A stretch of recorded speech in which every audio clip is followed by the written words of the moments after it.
Hi, welcome to our assembly for today. Our theme for this week is about resilience and not giving up when things are difficult. And it's easy to talk about keeping on going with your maths and making sure we learn from mistakes and everything. But I thought what I'd do today is I would share with you an example of somebody who really kept on going when things are difficult. So I'm going to show you the story that we're going to read. Now, this is about an incredible man, and this man's name is Dr. Stephen Hawking. Stephen Hawking was a mathematician and a physicist.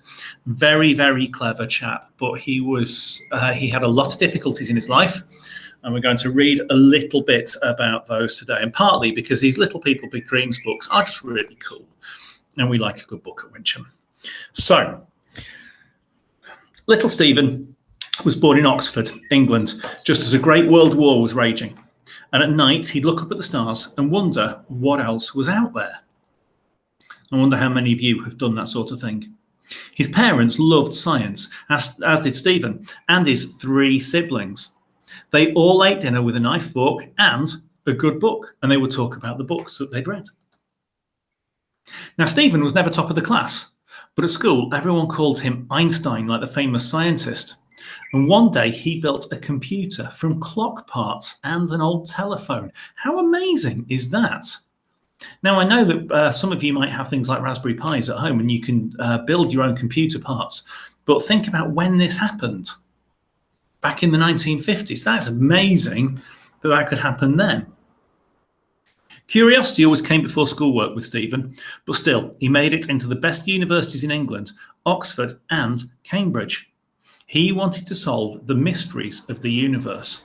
Not just, can I do this maths problem?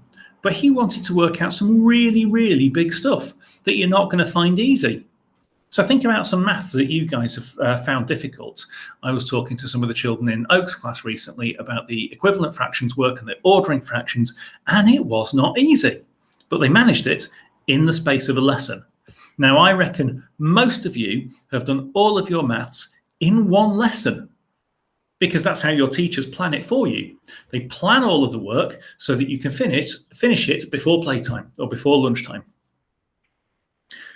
But Dr. Stephen Hawking was working for years and years on the same problem. Can you imagine having a maths problem so big that it lasted you for years?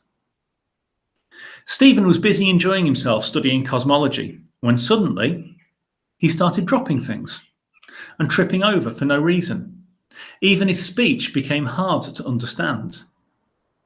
And doctors told him that a rare disease was paralyzing his body, so that he wasn't actually able to move. He had only 2 more years to live. And this was called motor neurone disease. And what it meant was that he wasn't actually able to do the things. When he told his body, arm lift up, or start talking, his body wouldn't do as it was told. Stephen felt like the whole universe was falling down around him. Instead of looking down at his feet, though, Stephen decided to look up at the stars. Maybe he couldn't control his body, but in order to study the universe, all he needed was his mind. So he knew that he needed his mind to think, and he couldn't control his body. That's the difficult bit, that he couldn't make his arms and legs move in the way that he wanted them to. But he knew that he needed his brain. His wife, Jane, stood by his side and gave him all the support he needed. They had 3 children, and Stephen loved to give them rides on his wheelchair. So he still made the most of every bit of his life. Stephen turned his attention to black holes, some of the strongest and most powerful objects in the galaxy, so powerful that not even light could escape from them, or so scientists thought. But Stephen proved that black holes were not so black after all. There was a tiny light escaping from them, and it was named Hawking radiation. And Stephen Hawking proved all of this to the world. Now, by this time, Stephen had become so poorly he couldn't speak because of the motor neurone disease that was affecting his body. And he found a new voice that was controlled with a computer. And he was able to tell this computer what to say, and the computer would speak for him. And with his new voice, he dictated a book that help the world understand the meaning of the universe. Stephen believed that one day humans would cross galaxies to live on faraway planets.